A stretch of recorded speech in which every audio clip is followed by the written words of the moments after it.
Welcome to Sleeping Times. Have you ever stopped to think that the Christmas we know today, with its illuminated trees, wrapped presents, and abundant feasts, simply didn't exist 700 years ago? Imagine celebrating Christ's birth in a one-room house, shared with animals, where decoration meant risking yourself in penetrating cold to collect foliage from the forest, where a single piece of meat was the result of months of planning and sacrifice, where the darkness of night was so absolute that the midnight mass required a courageous journey through deadly cold, guided only by stars and the faint light of lanterns. Today we're going to travel to the small medieval villages of Europe to discover how ordinary people, living in conditions we can barely imagine, transformed the harshest winter into a celebration of faith, community, and hope, and perhaps find forgotten lessons about the true meaning of celebrating.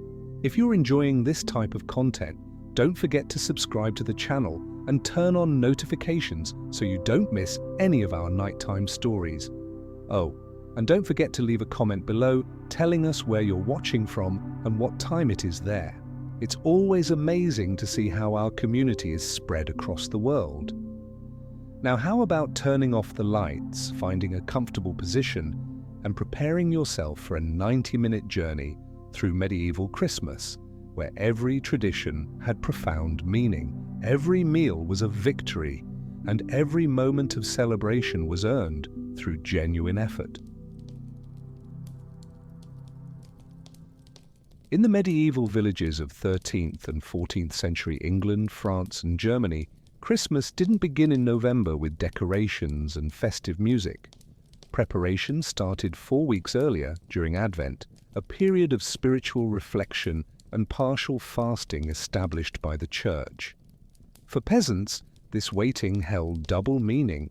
It was both a religious preparation and a practical necessity, since winter severely limited what they could eat and do. Medieval Advent was marked by dietary restrictions that the Church imposed on all the faithful, regardless of social class. During these 4 weeks, people were expected to abstain from meat, dairy, and in some places even eggs. For peasant families already living on limited diets, these restrictions meant even simpler meals: grain porridges, soups made from vegetables stored since autumn, dark rye breads, and when lucky, salted or smoked fish. Imagine waking on a December morning in the year 1320 in a small village in Normandy. Darkness dominates most of the day, with the sun rising around 8 in the morning and setting before 4 in the afternoon. Cold penetrates through the cracks in the wattle and daub walls, and dampness settles in every corner of the one-room house where the entire family sleeps together, close to the animals also seeking warmth. Can you imagine what it would be like to live through these months without certainty that you'd have enough food until spring? The typical medieval village consisted of about 20 to 50 families, all intimately knowing each other's problems, joys, and secrets. During Advent, the community gathered for collective prayers at dusk, when work in the frozen fields became impossible. These gatherings happened in the small stone church, the only permanent building in the village, with its wooden roof darkened by decades of tallow candle smoke. The local priest, often as poor as his parishioners, led prayers in Latin that few fully understood, but whose rhythm and sound brought comfort. During these weeks of spiritual preparation, families also made their modest material preparations. Women checked their stores of grain kept in wooden barrels, trying to calculate whether they would last until the next harvest. Men repaired tools, reinforced the thatched roof against expected snow, and occasionally hunted in the Lord's forests, risking severe punishment if caught, since hunting belonged to the feudal lord. Could we today truly understand what it means to depend entirely on what you yourself produced or managed to store? Medieval children during Advent were taught to wait with patience and reverence. There were no Advent calendars with chocolates, no animated countdown.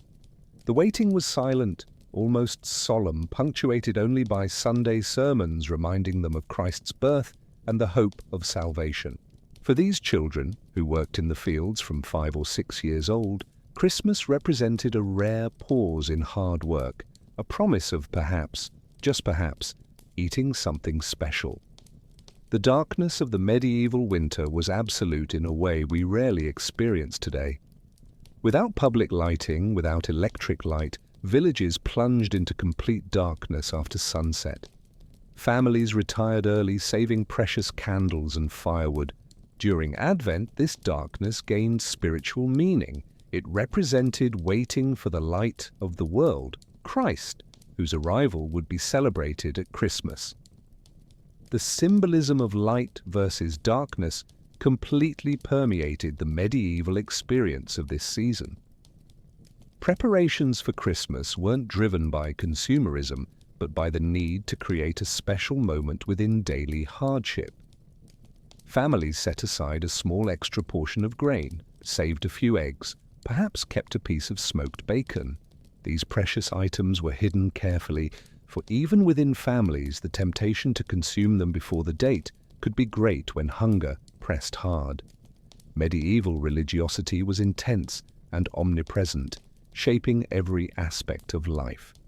During Advent, stories about saints, miracles, and Jesus' birth were told and retold around the hearths. These narratives were the main form of entertainment and religious education, transmitted orally from generation to generation, often mixing biblical elements with local folklore. Villagers genuinely believed that spiritual forces, both sacred and demonic, constantly interacted with the physical world. Today, when we begin thinking about Christmas already in October or November, planning purchases and decorations, do we lose something of that genuine anticipation?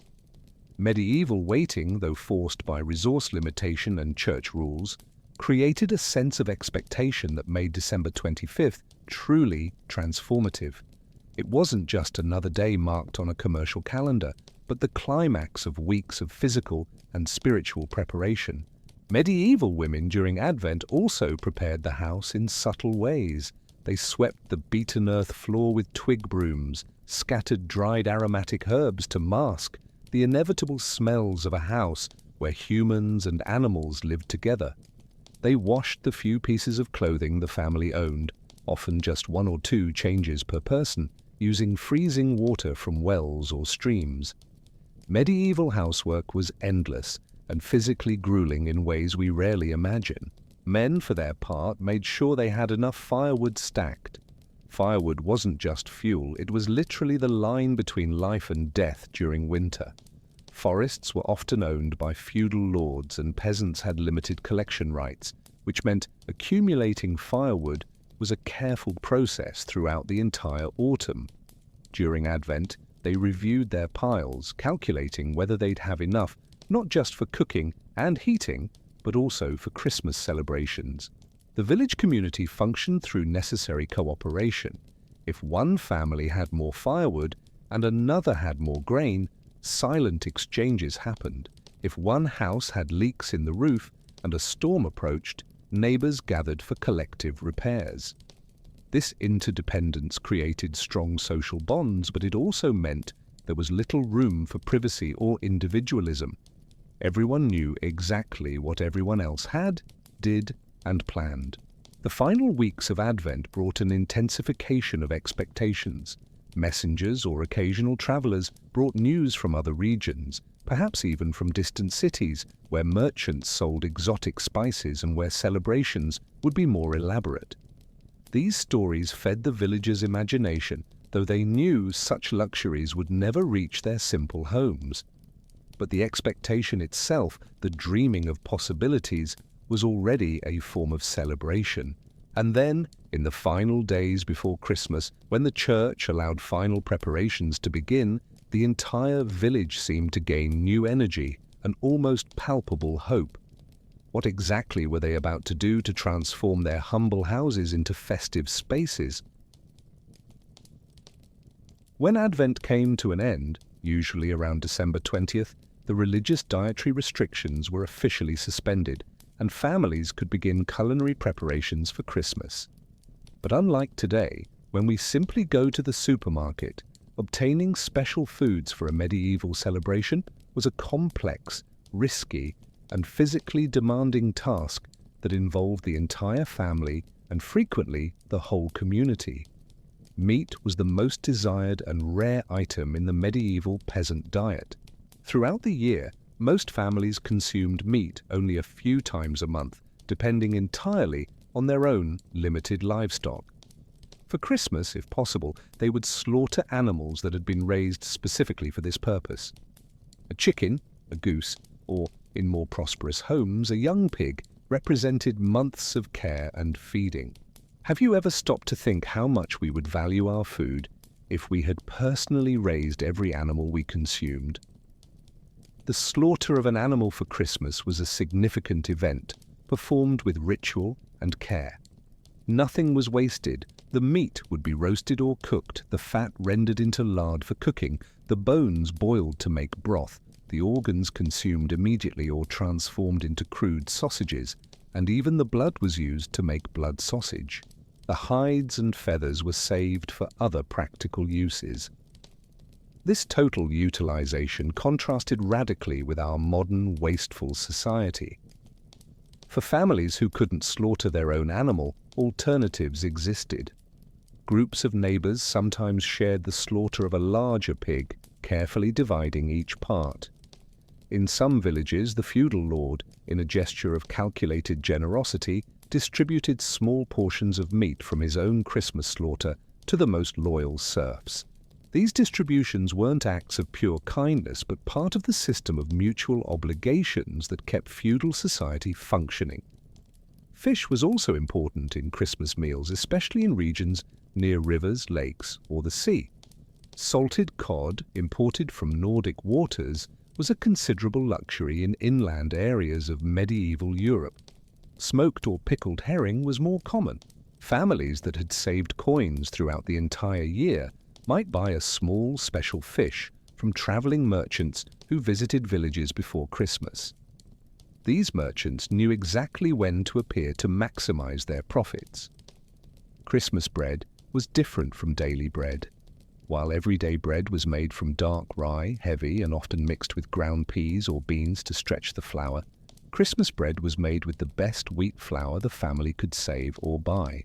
This lighter, softer bread was baked in special shapes, sometimes round to symbolize the sun and the hope of light's return, other times in shapes that resembled animals or religious figures. Spices were extraordinarily rare treasures. Cinnamon, cloves, nutmeg, and ginger came from places so distant they seemed almost magical to medieval villagers. The Far East, Arabia, lands that existed only in imagination, stimulated by third or fourth-hand stories. A tiny pinch of cinnamon in a drink or Christmas roast represented months of saving. Merchants sold spices in minute quantities, weighed on delicate scales, and prices were extraordinarily high. Mead and homemade beer were prepared with special care for Christmas. Medieval beer was very different from what we know, thicker, often cloudy, less alcoholic, and served at room or warm temperature. It was considered nutrition as much as drink, and even children consumed weak versions. For Christmas, some families added honey, herbs, or rare spices to beer, creating festive versions that warmed the body and lifted spirits during freezing days. Medieval women knew deeply the local plants, herbs, and roots. During autumn, they had collected and dried aromatic and medicinal herbs that they now used to flavor Christmas dishes. Wild thyme, sage, rosemary when available, juniper berries, bay leaves. These natural and free ingredients transformed simple dishes into something special. This botanical knowledge was passed from mother to daughter across generations, practical wisdom essential for survival. Winter vegetables also formed part of Christmas meals: turnips, cabbage, onions, and leeks stored in cold cellars, kale that survived the first frosts, burdock roots and parsley that could be dug up even with snow on the ground. All these humble ingredients were prepared with extra care for Christmas meals. They were often cooked in large cauldrons over open fires, transforming into thick stews that fed many mouths. Nuts and dried fruits were true luxuries. Hazelnuts, walnuts, and chestnuts, collected in autumn, were carefully stored, as they provided precious fats and proteins during winter. Dried apples and pears, sometimes preserved in honey when available, were rare and special desserts. The idea of a dessert, as we know it, was practically non-existent for peasants. Dried fruits or nuts at the end of a Christmas meal were the height of sweetness they experienced. Honey was the only sweetener available, since cane sugar was extraordinarily expensive and rare, imported from the East and accessible only to nobility. Families that maintained wild beehives around the village considered honey almost as valuable as silver. Some reserved small amounts of honey throughout the entire year, specifically to sweeten drinks or make a rare cake or pastry for Christmas. Can you imagine a world where sweetness is so scarce that it becomes a memorable event? Food preparation was intensive and dangerous work. Cooking over open fires in primitive hearths without precise temperature control resulted in frequent burns. There was no refrigeration, so everything prepared had to be consumed quickly or preserved through techniques like smoking and salting. Food poisoning was common, though they didn't understand its bacterial cause. They attributed illnesses to imbalances of bodily humors or even demonic interference. Scarcity also created difficult moral decisions. Should a family slaughter its only pig for Christmas, risking having no meat for the rest of winter? Should they spend precious coins on a special fish, money that might be needed to buy seeds in spring? These choices weren't trivial. They were literally questions of survival versus celebration, necessity versus religious and cultural tradition. And there was always the fear that despite all preparations, something would go wrong. An animal could become sick before slaughter, making its meat unusable. Grain reserves could be invaded by rats or develop mold. A particularly harsh winter could make it impossible to fetch water or firewood. Medieval villagers lived in a precarious balance with natural forces they couldn't control, and each successful celebration was also a small victory against chaos.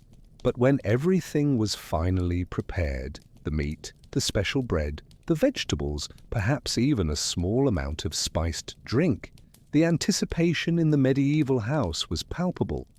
Now it remained to transform the physical space of the humble dwelling into something that reflected the sacredness and joy of what was to come.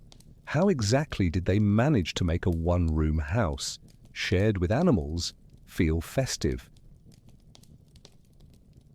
The typical medieval peasant house in villages of England, France, or Germany was a simple structure that would challenge our modern definition of adequate housing. Built with a technique known as wattle and daub, it had walls made of a wooden framework filled with a mixture of clay, straw, animal manure, and sometimes animal hair, all plastered with lime if the family had resources. These walls were surprisingly effective as insulation, but far from being impermeable to the penetrating cold of the European winter. The roof was usually made of thatch, rye or wheat straw densely woven together that needed to be replaced or repaired every few years. A well-maintained roof kept rain and snow outside, but smoke from the internal fire frequently blackened and deteriorated it more rapidly. Many houses had no adequate chimney. Smoke simply rose and found its way out through a hole in the roof or between the layers of thatch, filling the entire house with grey haze that irritated eyes and lungs. Can you imagine living in an environment constantly filled with smoke? The internal space was minimal, usually a single rectangular room approximately 6 by 4 meters, where all family life happened. Sleeping, cooking, eating, manual work, limited hygiene, births and deaths. Everything occurred in this shared space. Privacy, as we understand it, simply didn't exist. Families of 6, 8, or even 10 people shared this intimate environment, knowing each sound, each smell, each movement of one another. The floor was beaten earth compacted over years by the constant traffic of bare feet or crude wooden clogs. Some families covered the floor with fresh rushes or straw, which were changed periodically but frequently harbored fleas, lice, and other parasites.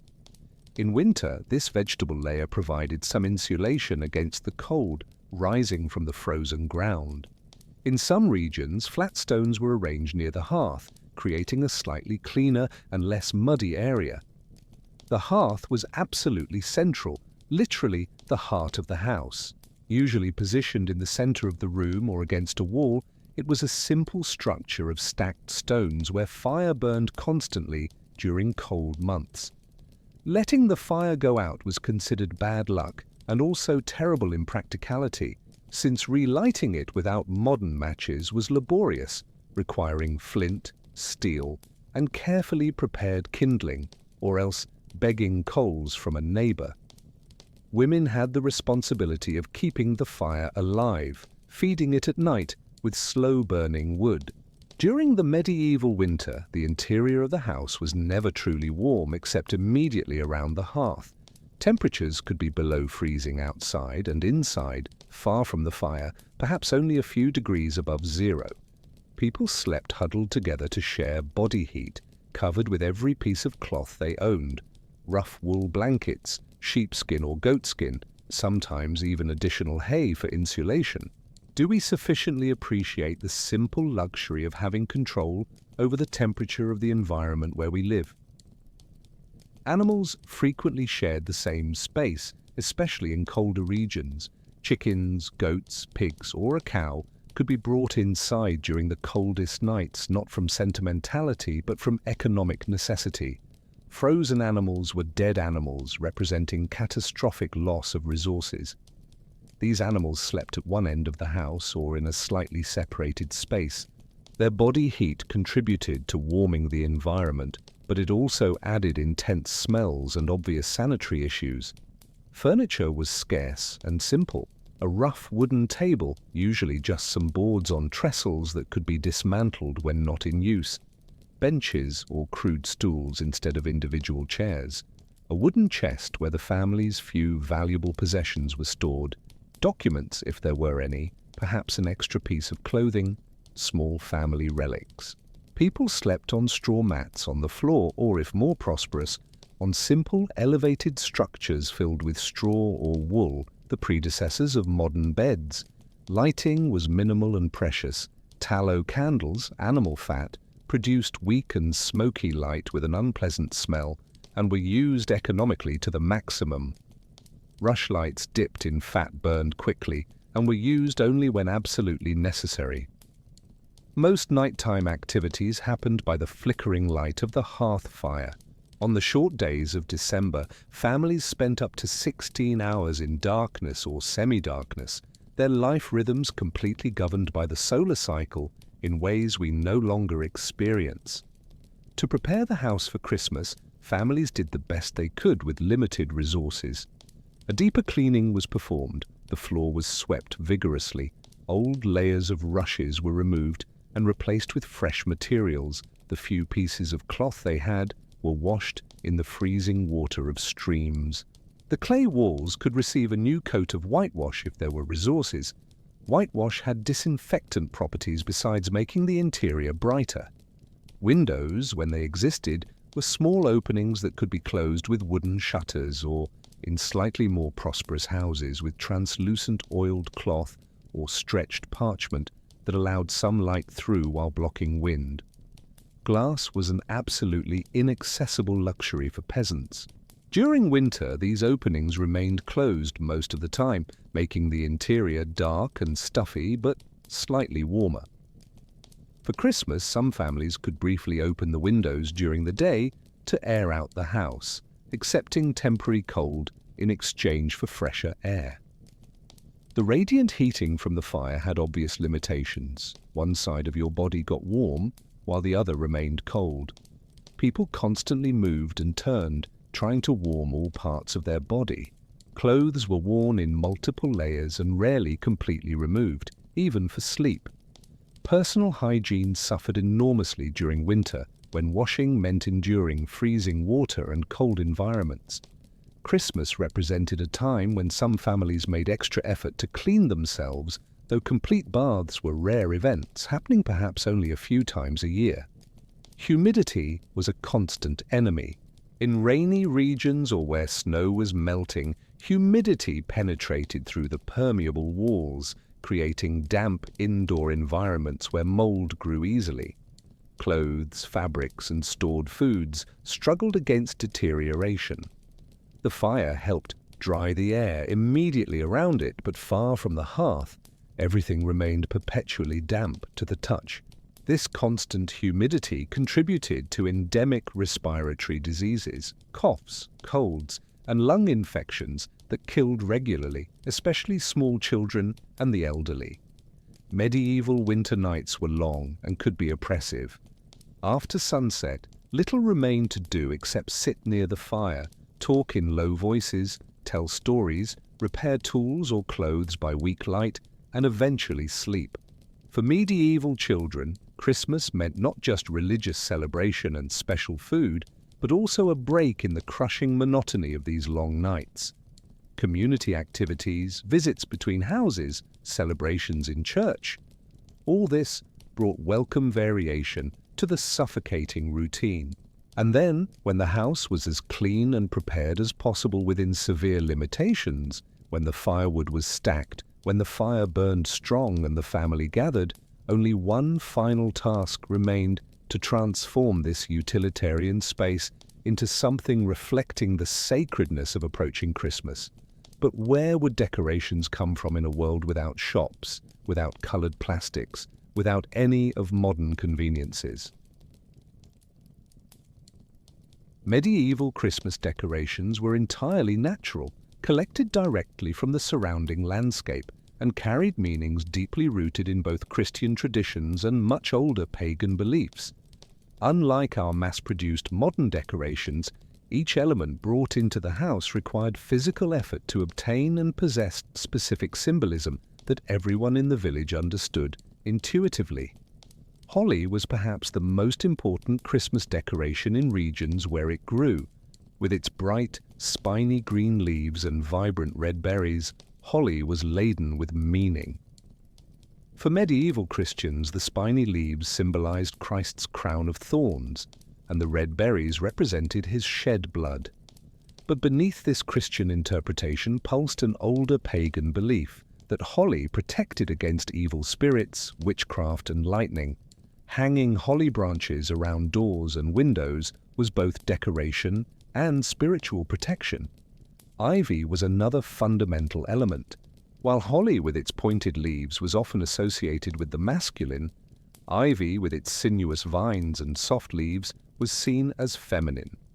Together, holly and ivy represented necessary balance and union. Ivy also symbolized fidelity and eternity because of its ability to cling and grow even in the most difficult conditions. Medieval villagers wove ivy around beams, door frames, and around the hearth, creating simple but visually striking green garlands. Mistletoe occupied a special and slightly controversial place. This parasitic plant that grew on oak branches and other trees was deeply associated with pre-Christian Druidic traditions. The Celts believed mistletoe had magical properties of healing and fertility, especially when collected from the sacred oak.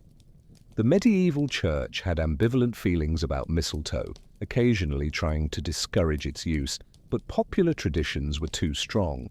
Families hung mistletoe as protection against disease and bad luck, and the tradition of kissing under mistletoe already existed, though with connotations more related to fertility and less romantic than we interpret today. Branches of pine, fir, or yew brought evergreen into the house, symbolizing continuous life even in the midst of dead winter. There was not yet the tradition of the complete Christmas tree that would come centuries later, popularized in 16th century Germany. But conifer branches were arranged on shelves around windows or hung in bundles from the ceiling beams. Their fresh, resinous aroma helped mask the less pleasant smells of the medieval house.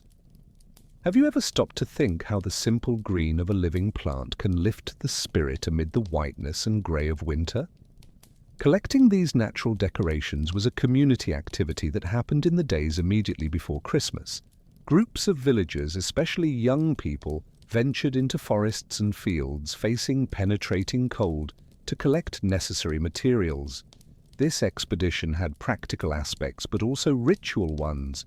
It was a moment of camaraderie, of traditional songs, of community affirmation. Medieval forests were places simultaneously of resources and dangers, home to wild animals, outlaws, and in popular imagination, to fairies and spirits. Oak held special meaning even when other trees lost their leaves. A particularly large oak log, the Yule log or Christmas log, was selected and brought home with ceremony. This log would be placed in the hearth on Christmas Eve and ideally should burn during the 12 days of Christmas. Traditions varied. In some regions, the log was decorated with foliage before burning. In others, ashes from the previous year's log were used to light the new one, creating continuity between celebrations. This custom came directly from pagan winter solstice festivals. Dried flowers and aromatic plants also decorated medieval houses during Christmas. Dried lavender, rosemary, thyme, and other herbs collected and dried during summer were tied in small bouquets and hung. Beyond their modest beauty, these herbs perfumed the air and were believed to have protective and purifying properties. Rosemary in particular was associated with the Virgin Mary. A legend said she had spread the clothes of baby Jesus to dry on a rosemary bush, blessing the plant forever. Some more artistic villagers created elaborate decorations within their limited abilities. Small figures were woven from straw, stars, animal shapes, or simplified representations of the manger. These creations were passed down from generation to generation or made new each year during the long nights before Christmas. They cost nothing but time and creativity, but were valued precisely for that. They were unique, handmade, carrying the energy and intention of whoever created them. Extra candles were saved specifically for Christmas. Though made of tallow and modest, some families tried to make slightly larger or better quality candles for the occasion. In some traditions, candles were placed in windows on Christmas night to symbolically guide the Holy Family on their journey and also to show hospitality to any travelers passing by. This light in windows, multiplied through the village houses, created a magical atmosphere that broke the oppressive darkness of winter. The symbolism of colors was important and limited. Green represented continuous life and hope. Red from berries meant blood, sacrifice, and vitality. White, when present in rare winter flowers or in snow, symbolized purity. Gold or yellow, even in natural tones of dried straw or candle wax, represented divine light. These natural colors, not bright or artificial, had their own intensity precisely because they emerged from the winter natural world where color was scarce. Medieval decorations were not merely aesthetic, they were an integral part of spiritual protection for the house.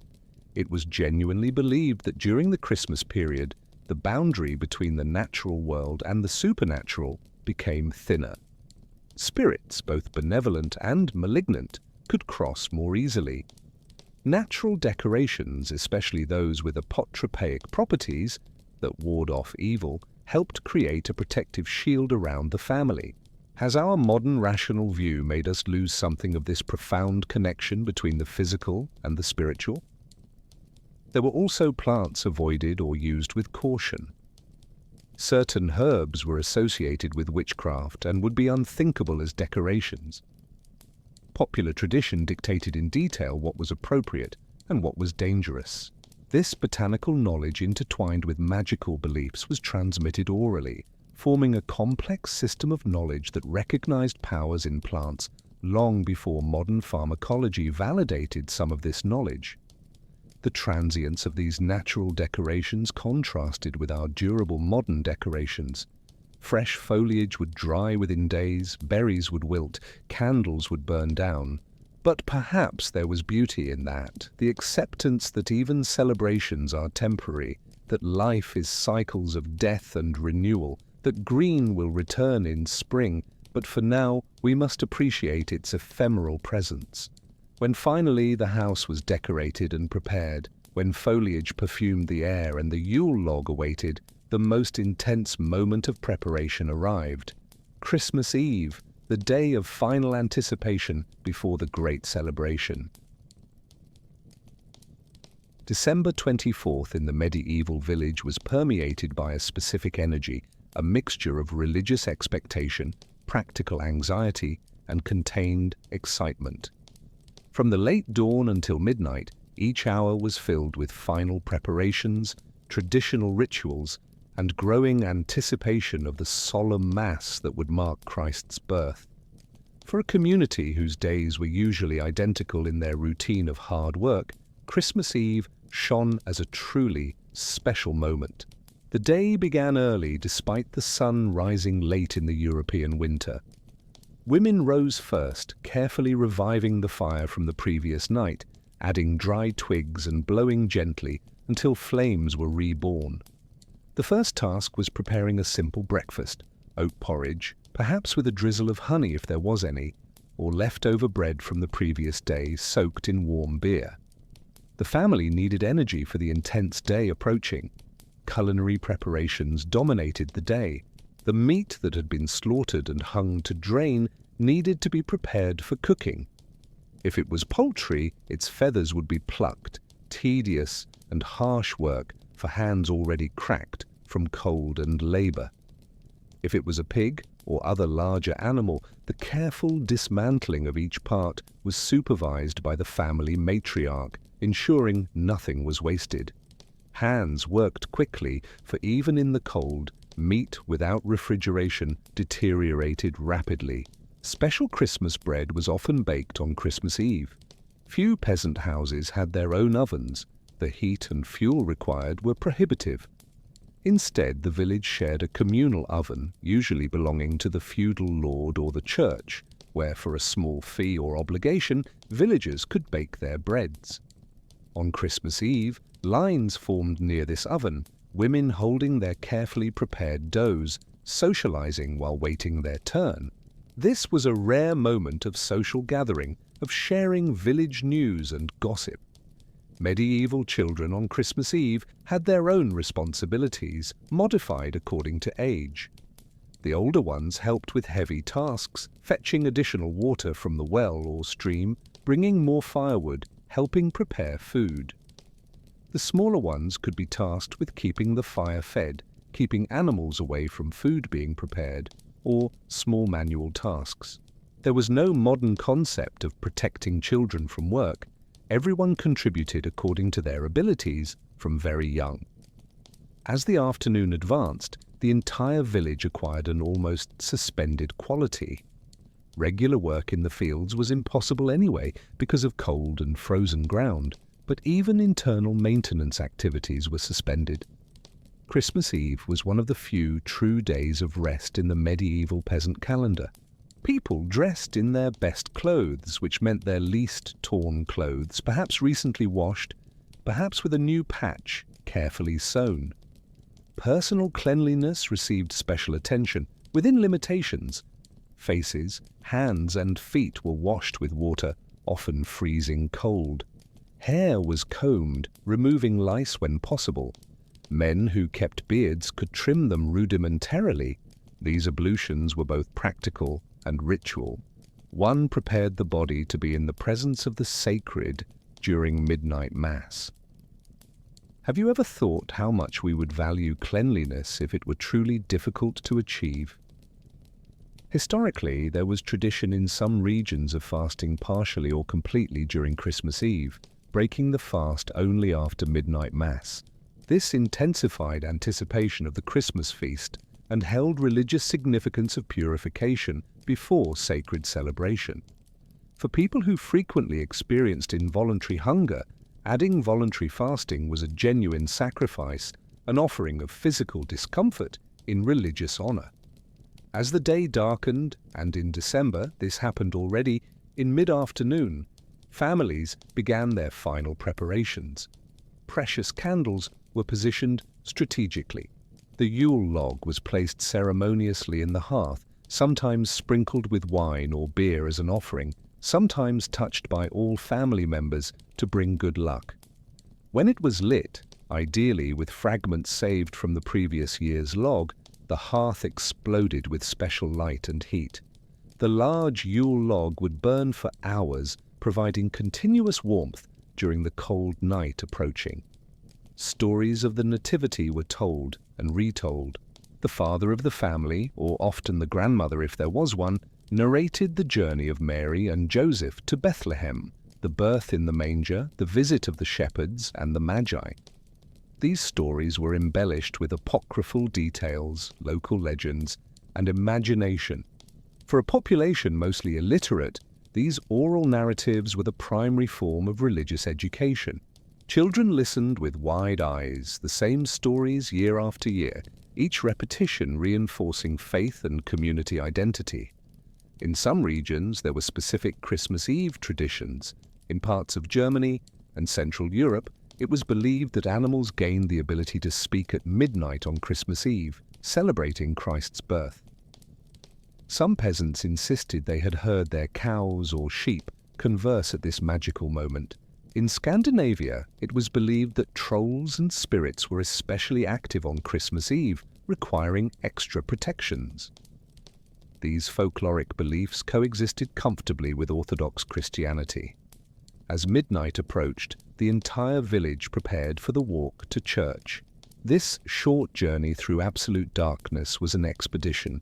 People carried crude lanterns, torches, or simply clung to one another, navigating familiar paths that in complete darkness seemed strange and potentially dangerous.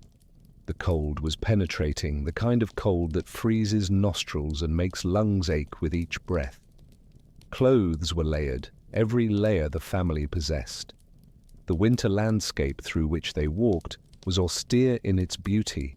If there was snow, it glimmered faintly under moonlight or starlight, creating a ghostly world of black and white. If there was no snow, the frozen ground crunched underfoot, and frost covered every surface with glittering crystals. The winter sky, without light pollution, exploded in stars. The Milky Way was a brilliant band crossing the firmament, and constellations were intimately known by these regular night observers. Entire families made this journey together. Babies wrapped in cloth and furs, elderly supported by adult children, excited children running ahead despite the cold. Neighbors met on the paths, greeted one another with words of blessing, joined into larger groups. The entire village converged on the small stone church, a human river moving through the freezing night toward promised light and warmth. As they approached, they could see light leaking through the church's simple windows, hear the faint sound of bells being rung to call the faithful. Anticipation reached its peak. In moments, they would be inside, part of something larger than their individual difficult lives, connected through shared faith to the sacred story they were about to commemorate. But what exactly would happen inside that sacred space that made the journey through the cold night not just tolerable, but essential? The medieval village church, often the only stone building amid wattle and daub houses, became the luminous center of darkness on Christmas night. Built centuries before with thick walls, narrow windows with crude-colored glass or translucent parchment, and a dark wooden ceiling blackened by smoke from countless candles, the church represented permanence and connection to the divine in a world of constant change and uncertainty.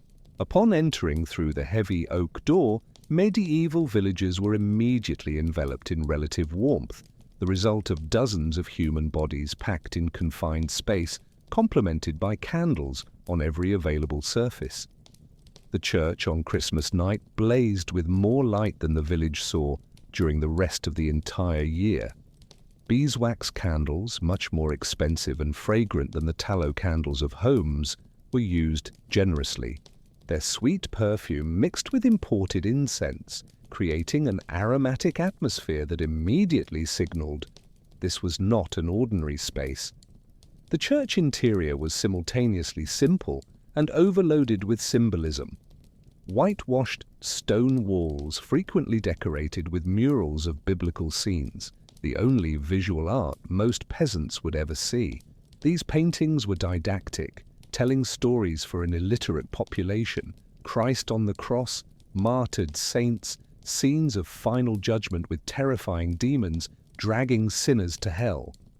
These images were not subtle, they were vivid and sometimes terrifying, reinforcing the messages of sermons. The altar, located at the far east end of the church, always oriented toward Jerusalem, was the focal point. Covered with the finest cloths the parish could provide, often donated by wealthier community members, the altar held a cross, candles, and possibly relics of saints, fragments of bones or pieces of cloth supposedly touched by sacred figures. These relics were objects of intense veneration. It was believed they had miraculous powers of healing and protection. The priest arrived in solemn procession, dressed in his finest liturgical vestments. For a poor village priest, these vestments might be worn and patched, but they still represented authority and connection to the divine. He was accompanied by a few boys serving as acolytes, sons of local families who received some rudimentary education in exchange for serving the church. The procession moved slowly down the central aisle while the faithful pressed themselves against the walls to give way. The Mass was conducted entirely in Latin, a language practically no one in the congregation understood. The words were mysterious, foreign, and precisely because of that seemed more sacred. Latin created distance between the mundane and the divine, establishing that this was special knowledge accessible only through the mediation of the church. The villagers responded at appropriate moments with phonetically memorized Latin phrases without necessarily understanding their meaning: Kyrie eleison, Christa eleison, Gloria in excelsis Deo. The sermon, by contrast, was in the vernacular language: Middle English, Old French, Medieval German, depending on the region.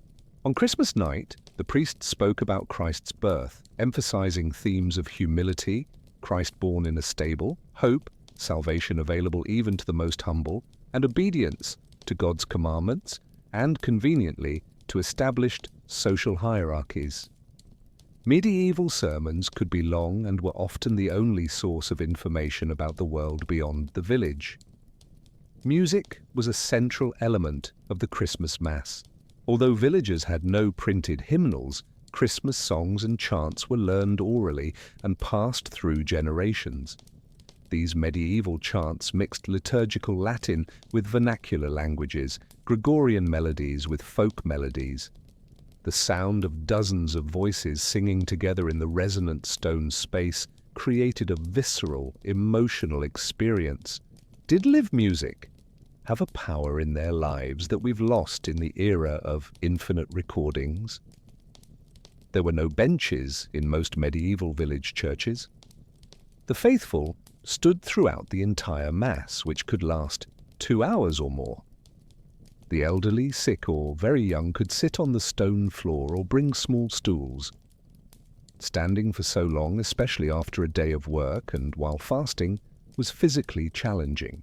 Some people fainted, especially in the heat and stale air generated by the crowded Mass and the candles. Communion was the culminating moment, though not all the faithful always received it.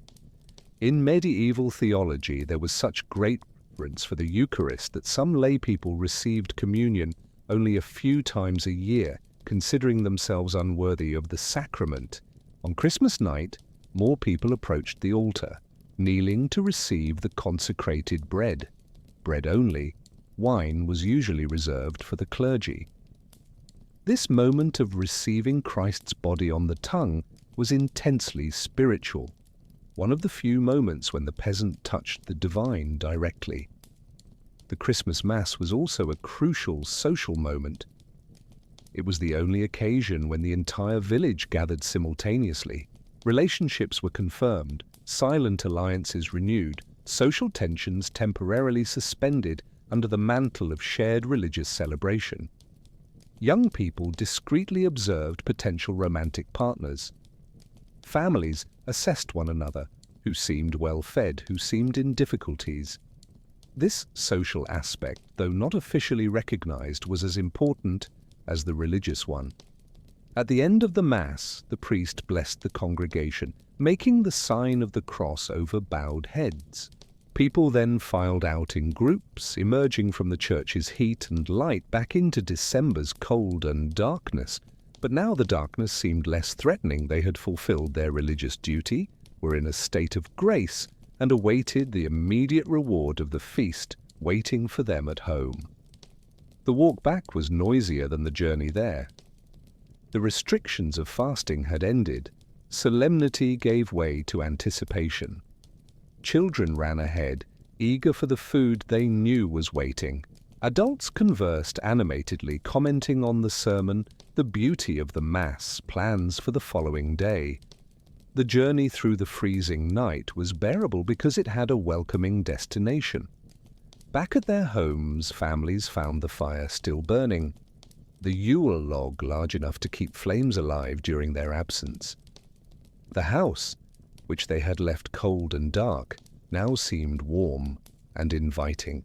This was the moment they had prepared for during weeks, the climax of all anticipation, the Christmas feast. But what exactly did these people eat at the most special meal of the year? And how could a meal, however special, justify all this preparation? The medieval peasant Christmas feast, which began after midnight Mass, was modest by modern standards, but represented relative abundance within the context of their lives. The rough table, which during the year saw only dark bread and thin soup, now displayed the result of weeks of saving, preparation, and hope. To understand the significance of this meal, we must abandon our modern expectations and see it through the eyes of those who lived with constant scarcity. The central dish, when possible, was meat, an extraordinary luxury. A whole roasted chicken, golden from its own skin's fat, with crispy skin and succulent meat, was feast enough for an entire family. The method of preparation was simple. The bird was skewered on a sturdy stick and slowly turned over the open fire, requiring constant attention from someone, usually an older child, to ensure even cooking without burning. The dripping fat was carefully collected in a bowl, precious liquid that would be used later for cooking other foods or even for making soap. If the family had slaughtered a pig, parts of it would appear on the table: roasted bacon, crude sausages made from minced meat mixed with fat, blood, grains and herbs, then stuffed into cleaned intestines. Nothing was wasted. Even the pig's feet and ears were cooked until tender, producing rich, gelatinous broth. The taste of this meat, for people who consumed it rarely, was intensely satisfying, almost overwhelmingly flavorful after months of monotonous diet. Special wheat breads, different from the dense, dark rye bread of every day, were arranged in baskets. These lighter breads, made with the best flour the family could save or buy, were wonderfully soft compared to everyday bread that frequently contained grain husks, bits of straw, and had a texture that could generously be described as rustic. Christmas bread could be molded into special shapes, circular rings symbolizing eternity, or shapes resembling baby Jesus wrapped in swaddling clothes. Thick soups and stews made up the bulk of the meal. Prepared in iron cauldrons hung over the fire, these soups contained winter vegetables, turnips, onions, leeks, kale, cooked for hours with meat pieces or bones to make broth. Dried herbs added flavor: thyme, sage, bay leaves. The result was a hot, nutritious, and comforting dish, perfect for combating the penetrating cold of the winter night. The soup was served in shared bowls or on trenchers, thick slices of hard bread that served as edible plates, absorbing the broth. Cheeses that had been carefully stored and aged also appeared on the Christmas table. Medieval cheese was often hard, salty, strong-flavored, preservation methods necessary in a world without refrigeration.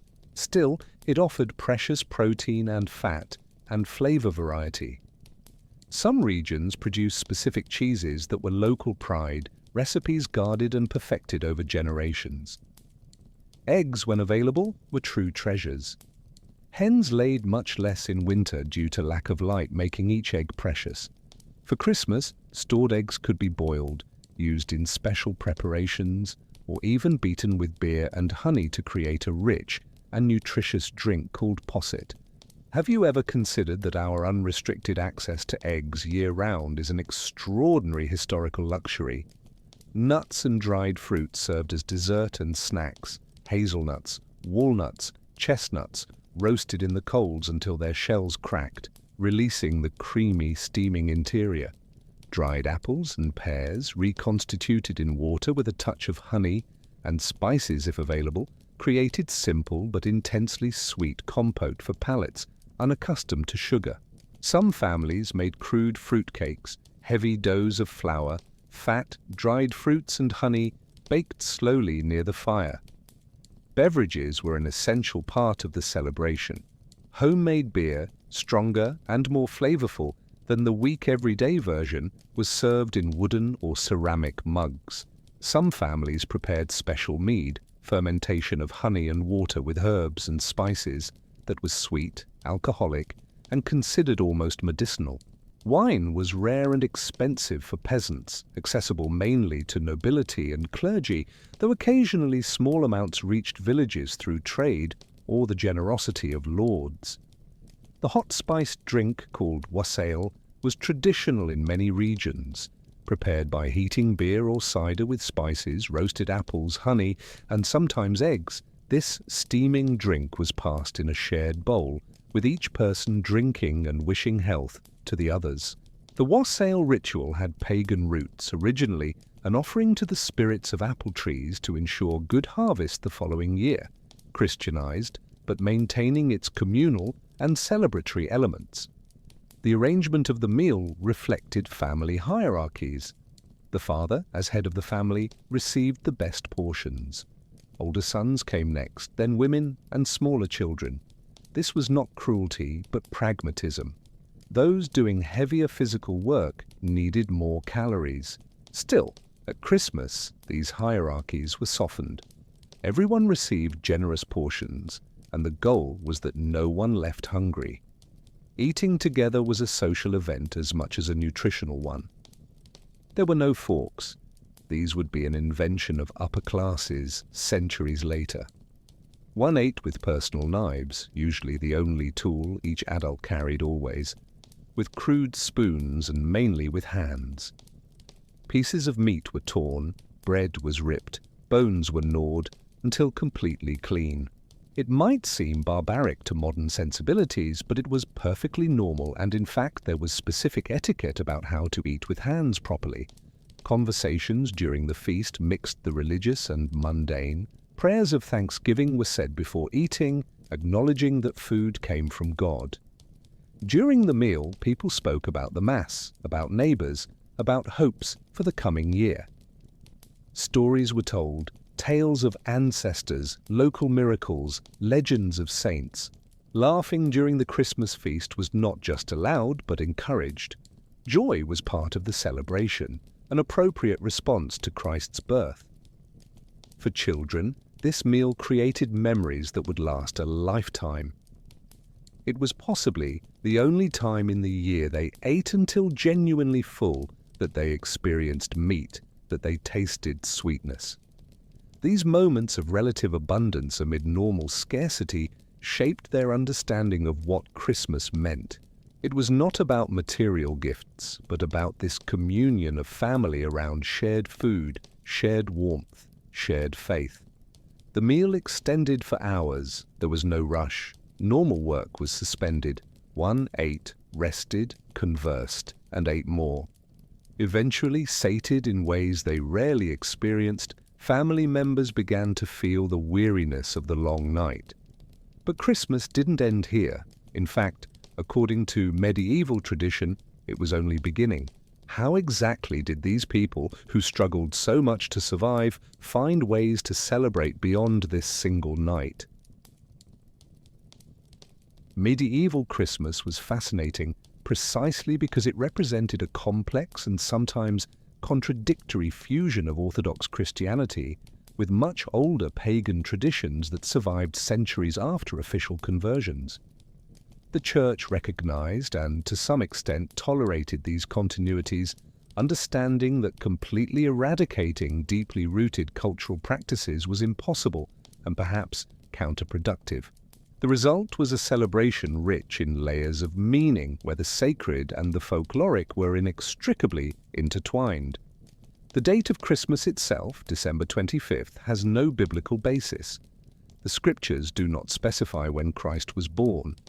The early church chose this date strategically to coincide with and eventually replace pagan winter solstice festivals celebrated throughout pre-Christian Europe. The winter solstice, around December 21st, marked the shortest day of the year and the turning point when days began to lengthen again. It was time to celebrate the return of the sun and the promise that spring would eventually come. The Romans celebrated Saturnalia during this time, a festival characterized by feasting, temporary inversion of social roles, and widespread licentiousness. The Celts marked the solstice with rituals involving fire and evergreen foliage.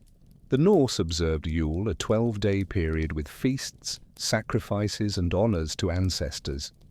When Christianity spread, rather than eliminating these celebrations, the Church transformed them, infusing them with Christian meaning while allowing external elements to remain familiar. The Yule log, discussed earlier, was a perfect example of this fusion. Superficially, it was a simple, practical matter, a large log that would burn for days, providing continuous heat. But it was laden with pagan symbolism. The oak was a sacred tree for the Druids. Fire represented the sun. Burning the log was a sympathetic ritual to encourage the sun to return and strengthen. The Church didn't prohibit this practice, but reinterpreted it. Now the fire symbolized Christ's light, dispelling the darkness of sin.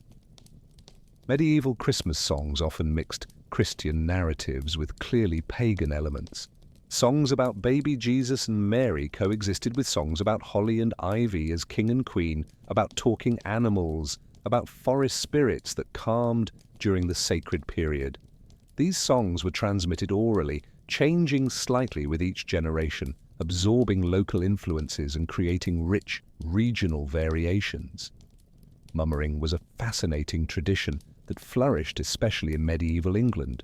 Groups of villagers, often young people, dressed in extravagant clothes, masks, and disguises, and went from house to house during the 12 days of Christmas, performing short plays, singing, and asking for food or drink. These performances often included themes of death and resurrection. A knight would be killed in combat, then miraculously resurrected. Although clothed in Christian language, these were clearly pagan fertility rituals, celebrating cycles of death and renewal. Wassailing, mentioned earlier, had deep pagan dimensions. Beyond sharing hot drink among humans, there was the tradition of wassailing the apple trees, visiting orchards during the 12 days of Christmas, singing to the trees, pouring drink on their roots, and hanging bread soaked in cider on their branches as an offering. This was pure pagan animism, believing that trees had spirits that needed to be honored and appeased to ensure good harvest. The Church tolerated it because agricultural communities depended on good harvests. The belief that animals gained speech at midnight on Christmas Eve reflected pagan views that boundaries between worlds, human, animal, spiritual, became fluid at sacred moments of the year. Christmas was one of these liminal moments. Stories abounded about people who tried to spy on talking animals and were punished for their curiosity, or about precious information obtained from conversations between oxen and horses. These narratives taught respect for mystery and the sacredness of this special time. The role of green, evergreen foliage, was fundamentally pagan. For pre-Christian peoples of Northern Europe, plants that remained green during dead winter were magical, proof that life continued even when everything seemed dead. Bringing these plants inside was bringing this protective and life-giving magic. Christianity didn't fight this frontally, but added layers. Green now also symbolized eternal life through Christ, hope of resurrection. The figure of Saint Nicholas, who would eventually evolve into Santa Claus, already existed in medieval Europe, but in a very different form. Saint Nicholas, a 4th century bishop known for generosity, had his feast day on December 6th. In some regions he began to be associated with gifts for children, but he was mixed with older and sometimes sinister folkloric figures, figures of wild men from the forests, winter spirits, even echoes of Norse Odin who traveled during Yule. This mixture created complex and regionally varied traditions. There was constant tension between ecclesiastical authorities and popular practices. Priests occasionally preached against pagan superstitions and witchcraft, but with limited effectiveness. People lived close to the land, dependent on natural forces they didn't fully understand. Maintaining practices that their ancestors had sworn were effective seemed like pragmatic common sense, not heresy. You wouldn't risk your harvest or your family's health by discarding time-tested rituals. This pagan-Christian fusion also had darker aspects. The Christmas period was considered a time when demons and malevolent spirits were also more active. Protections were necessary. Christian symbols like crosses and holy water, but also older amulets, specific herbs hung in strategic locations, words of power muttered under breath. Some of these practices bordered on or crossed the line into what the Church would define as witchcraft, creating dangerous ambiguity. The 12 days of Christmas, the period between December 25th and January 6th, Epiphany, were especially laden with meaning. Each day had its own traditions, superstitions, and observances. There were beliefs that the weather during these 12 days would predict the weather of the 12 months following. Certain work was prohibited. Washing clothes could bring death to the family, spinning could tangle fate.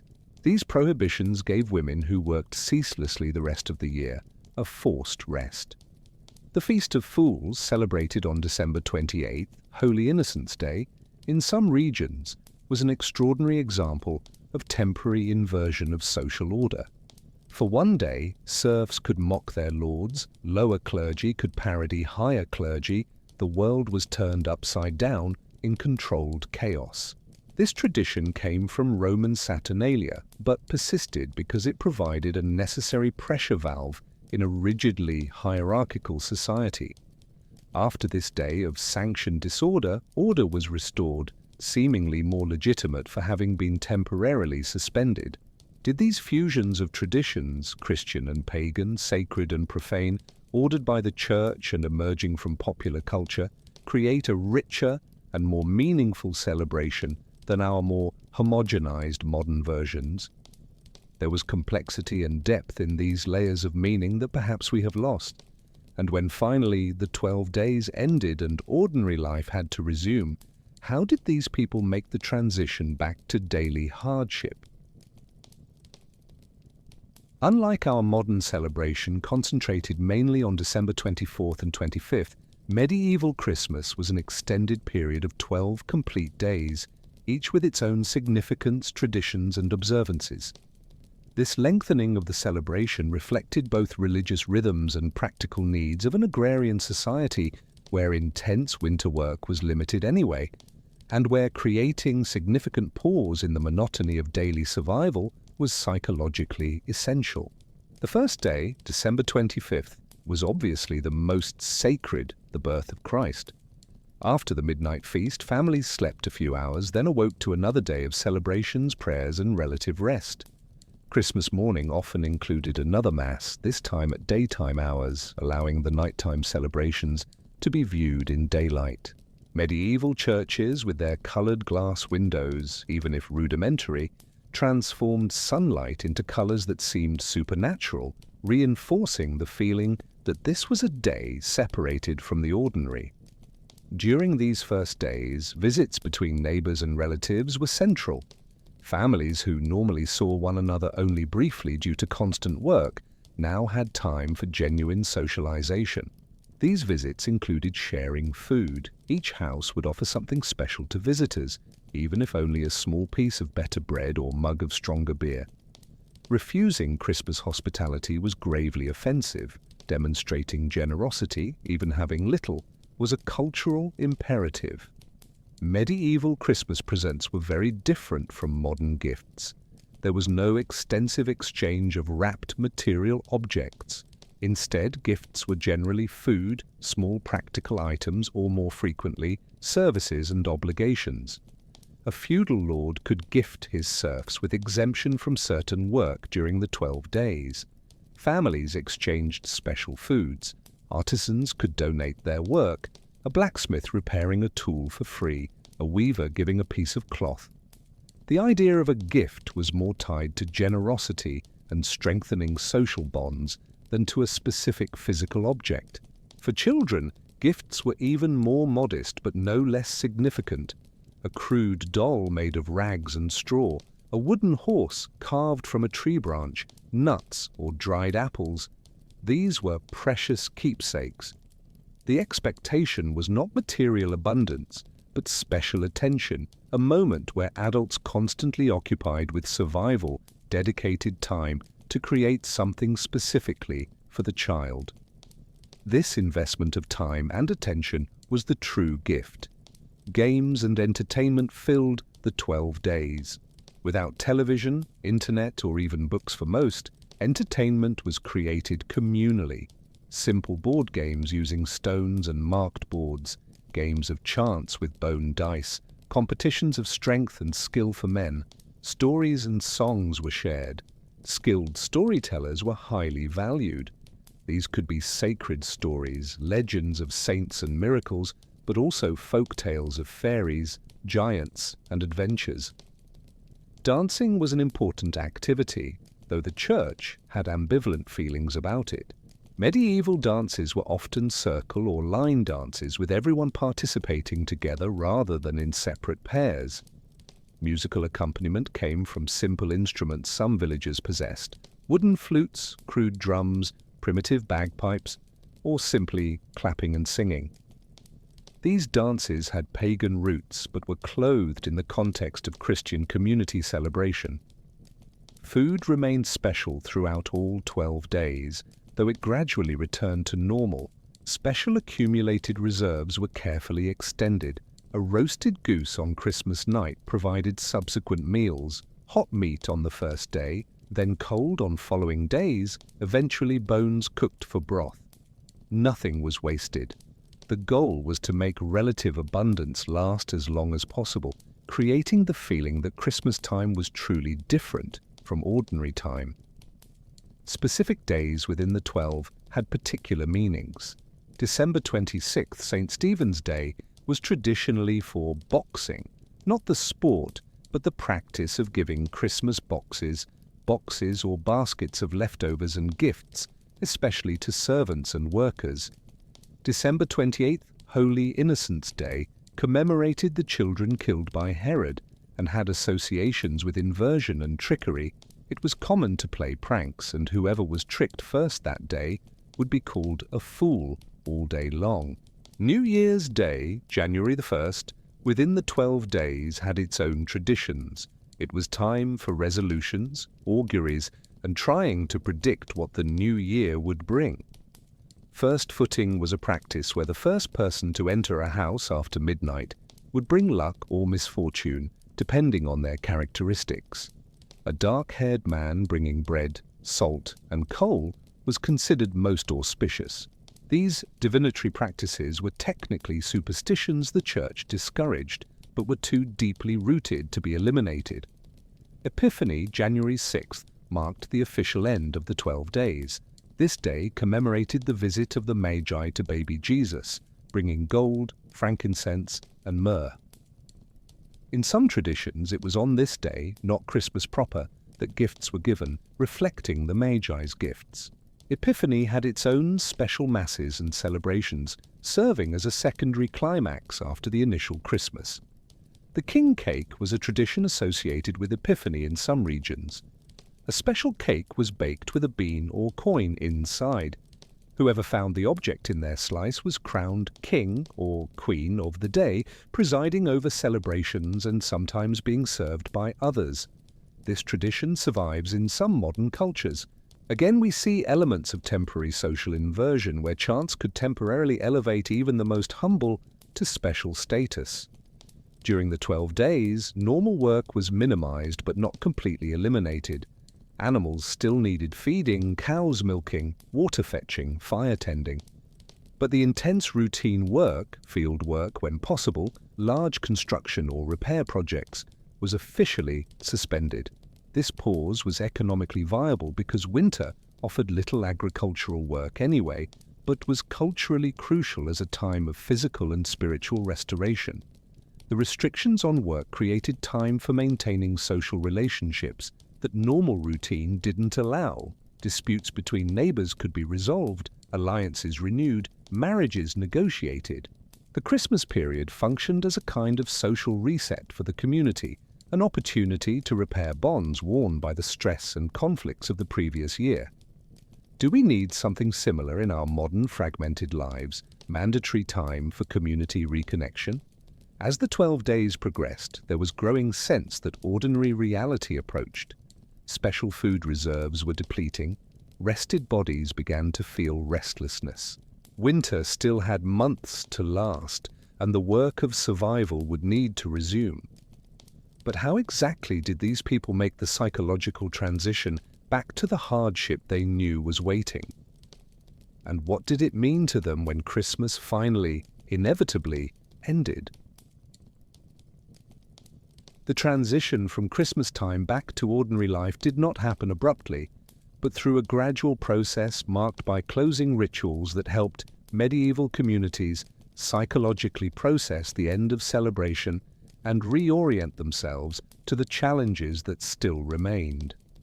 The day after Epiphany, January 7th, officially marked the return to normal work, but the process of dismantling Christmas began earlier, during the final days of the 12. The natural decorations that had transformed humble homes into festive spaces began to dry and wither.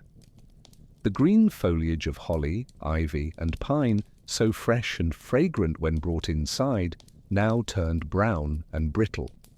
There were specific superstitions about when and how these decorations should be removed. In some traditions, they should be completely removed by Epiphany. In others, they could remain until Candlemas, February the 2nd. Leaving them beyond the appropriate time was considered bad luck, possibly attracting malevolent spirits. The fate of removed decorations varied by region and tradition. Some families burned them ceremoniously, transforming them into ashes that could be scattered in fields for fertility, or kept as protection against lightning. Others returned them to nature, taking them back to the woods and fields from which they came. These removals were not merely practical, but rituals marking the transition from sacred time back to profane, from extraordinary back to ordinary. The Yule log, if still burning, was extinguished or allowed to burn completely. The ashes and any unburned piece were carefully preserved. These ashes were considered to have protective properties. Scattered around the house, they could protect against lightning. Mixed in the drinking water of livestock, they could prevent disease. Kept under the bed, they could ward off nightmares. A substantial piece of unburned log was saved to light next year's Yule log, creating continuity between celebrations.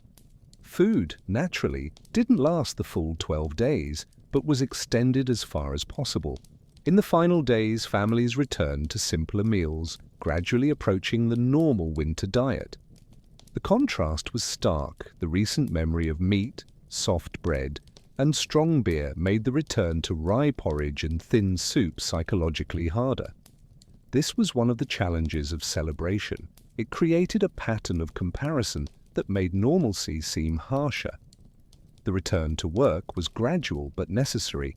Men returned to whatever winter work was possible, repairing fences and tools, cutting firewood, caring for animals more extensively. Women resumed the relentless domestic routine, spinning wool, mending clothes, preparing meals, caring for children. The Christmas break had been real but brief, and life did not wait. In fact, January and February were often the hardest months. Deep winter, with its most severe privations, still months away from the hope of spring. Debts incurred to celebrate Christmas needed to be paid. Families that had borrowed grain or coins from neighbors or the feudal lord now had to begin working for repayment. These debts could take the form of extra work on the lord's lands or the promise of a portion of the next harvest. The feudal system operated through these complex networks of mutual obligations, and even celebrations were entangled in this economic system. Psychologically, the end of Christmas could be difficult. After anticipation, celebration, and relative joy, returning to harsh routine was a sharp adjustment. There was no regular weekend to look forward to eagerly, no next imminent holiday.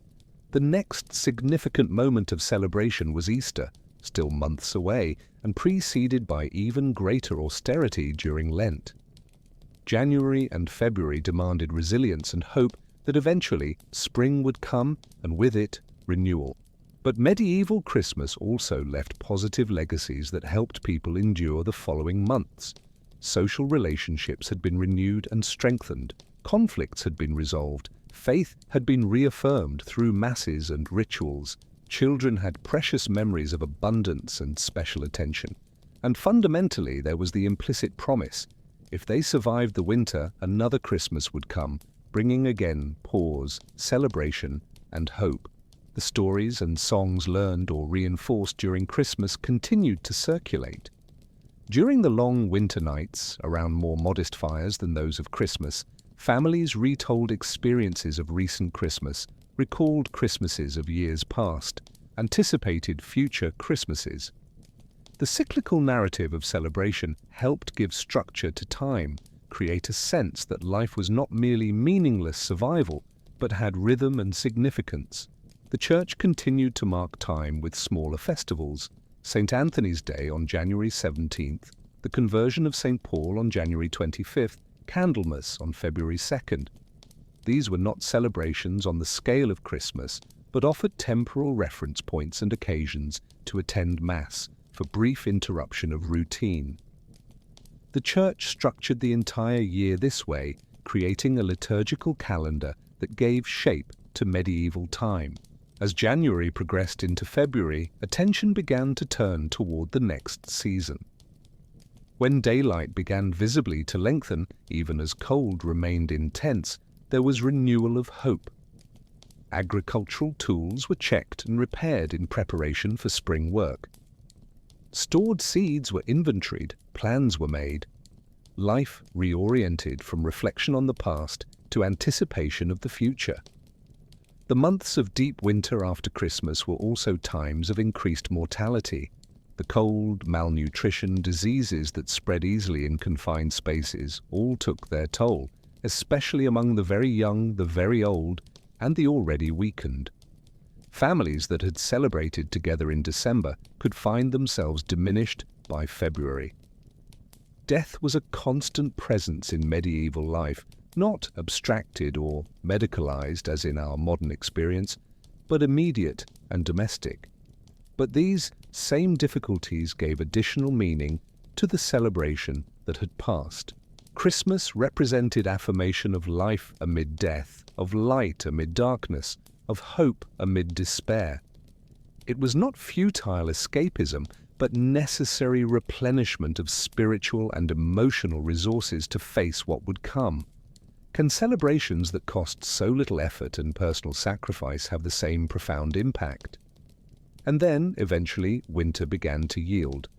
The first subtle signs of spring, buds on trees, first wildflowers, changes in birdsong patterns, brought genuine renewal of hope. The cycle continued, as it always had continued, as there was need to believe it always would continue. Christmas receded into the past, but its essence, the affirmation that there was meaning, that there was community, that there was something beyond mere survival, remained as invisible sustenance. But when we look back across the centuries to these medieval celebrations, so different from ours, what exactly have we lost and what have we gained in the transformation of Christmas from then to now? At the end of this journey through medieval Christmas in European villages of the 13th and 14th centuries, we arrive at a moment of deep reflection.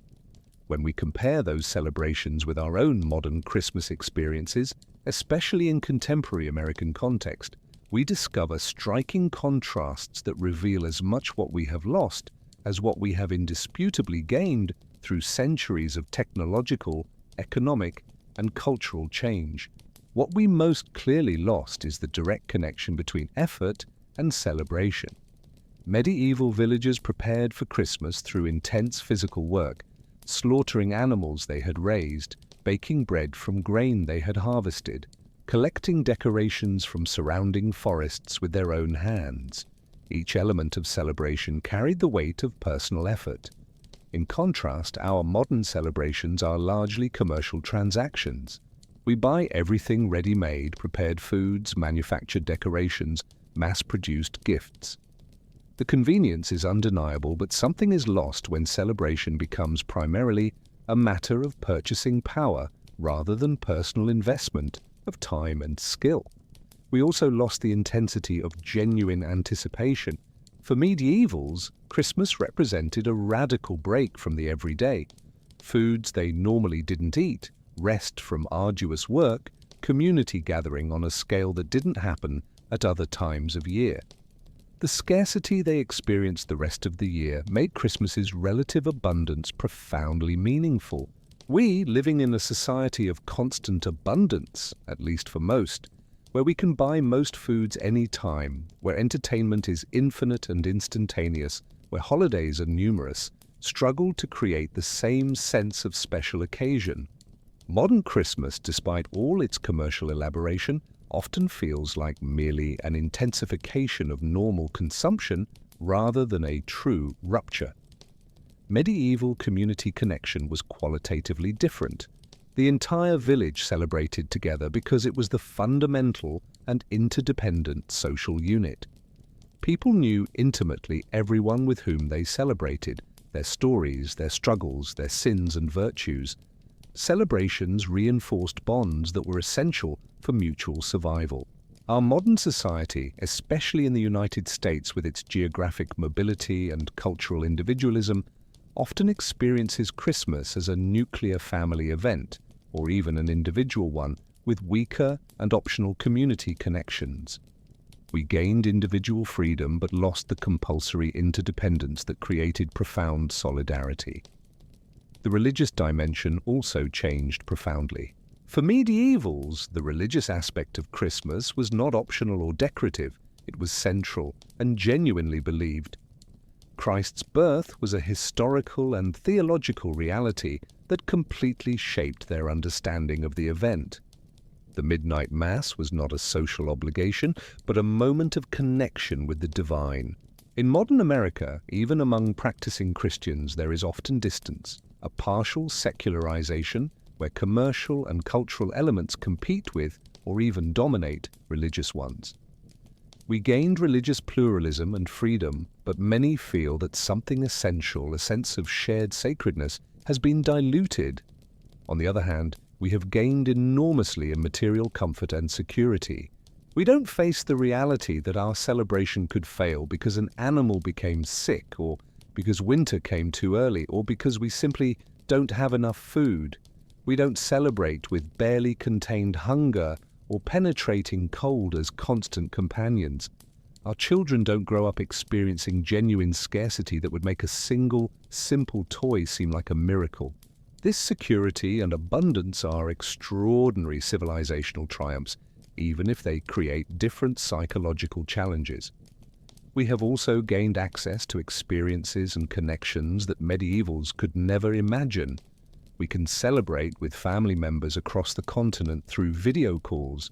We can give gifts that reflect detailed knowledge of complex individual interests. We can create personalized celebrations that honor our cultural diversity and individual preferences rather than following rigid community scripts. This personalization and expansion of possibilities is a real benefit of modernity. The question of emotional authenticity is complex. There is romanticism in imagining that medieval celebrations were more authentic simply because they were simpler. Medievals also experienced stress, family conflicts, disappointment, and the social performance of appropriate emotions. But there was perhaps a coherence between life and celebration. Christmas emerged organically from their life context, rather than being a separate event imposed by external commercial forces. Many moderns report feeling that Christmas happens to them through shopping obligations, mandatory social events, and media expectations, rather than being something they actively create. The temporal rhythm has also changed dramatically. Medievals had 4 weeks of Advent as gradual preparation, then 12 complete days of celebration, followed by gradual return to normal. This was an extended temporal arc that allowed complete experience of anticipation, celebration, and resolution. We moderns tend to have weeks or even months of commercial Christmas season, sometimes starting as early as October, but concentrated celebration in perhaps only 1 or 2 days, followed by abrupt return to normal already on December 26th. This compressed rhythm can create intensity but also exhaustion and anticlimax. The relationship with nature and seasonality has changed profoundly. For medievals, Christmas was inextricably linked to the natural cycle. It was a solstice celebration, a marker of deep winter, an affirmation of life when nature seemed dead. Their decorations were natural, their traditions reflected intimate relationship with local landscape.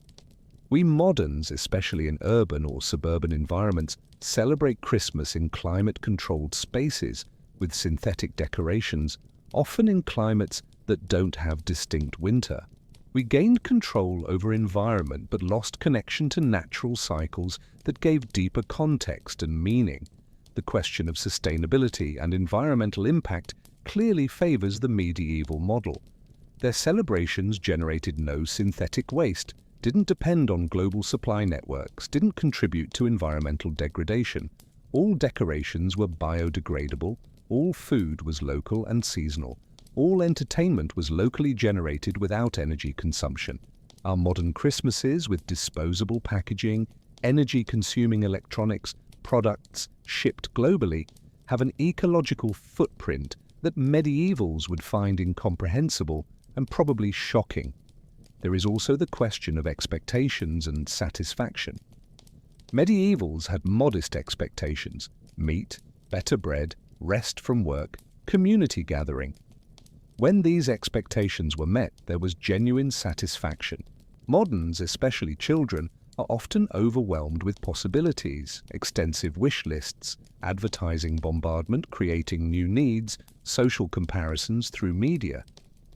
The abundance of options can paradoxically reduce satisfaction, a phenomenon psychologists call the paradox of choice. More is not automatically better for emotional well-being. When considering children's education, both models have merits and challenges. Medieval children learned resilience, gratitude for small things, the importance of community and collective effort. But they also grew up without material security, with shorter life expectations, and with little individual agency. Modern children grow up with security and opportunities that would be unimaginable, but sometimes struggle with purpose, with gratitude, and with deep social connection. There is no simple answer about which childhood is better. There are complex trade-offs. Perhaps the most profound lesson is that meaningful celebration requires some form of contrast. For medievals, contrast was between normal scarcity and Christmas's relative abundance. For us moderns, living in constant material abundance, we need to create contrast intentionally in other ways, perhaps through deliberate slowing of our normal frantic pace, through prioritizing human connections over commercial transactions, through practices that require presence and attention rather than passive consumption. Another lesson is about the importance of shared meaning. Medievals had cultural coherence. Everyone understood the same stories, symbols, and rituals. This coherence created deep shared experience, even if it also limited individuality. Our modern plurality offers freedom but also fragmentation. Creating meaningful celebrations in a plural context requires additional work of translation, negotiation, and conscious creation of shared meanings within each family or community. And finally, there is an invitation to recover specific elements that were lost without abandoning modernity's gains. We can incorporate more homemade elements into our celebrations, even living in a market society. We can lengthen the temporal arc of celebration, creating more intentional preparation and extended celebration. We can slow down, simplify, prioritize relationships over things, presence over presence. We can reconnect with nature and seasonality where possible. We can cultivate gratitude through reflection on what we have rather than focus on what is lacking. Medieval Christmas was not perfect. It was marked by deprivation, oppressive social hierarchy, high mortality, and the harshness of pre-modern life. We shouldn't romanticize it or wish to return to it literally, but studying it offers a useful mirror to examine our own practices, to identify what we truly value, and to make more conscious choices about how we celebrate. The journey through that medieval village 7 centuries ago reminds us that celebration, in its essence, is about marking time as sacred, about affirming community, about cultivating hope, and about creating memories that sustain us through the difficult times that inevitably come. As you now prepare for your own rest, perhaps carry with you some images from this journey: the flickering light of candles in a stone church, the aroma of fresh holly and baking bread, the warmth of bodies gathered around a hearth, the sound of voices singing together in winter darkness. And perhaps, as you plan your own future celebrations, you will find ways to incorporate something of that intentionality, that gratitude, that deep connection with community and meaning that made medieval Christmas, despite all its deprivations, genuinely transformative. Good night, and may your own celebrations, informed both by reflection on the past and awareness of the present, be rich in meaning, connection, and genuine joy.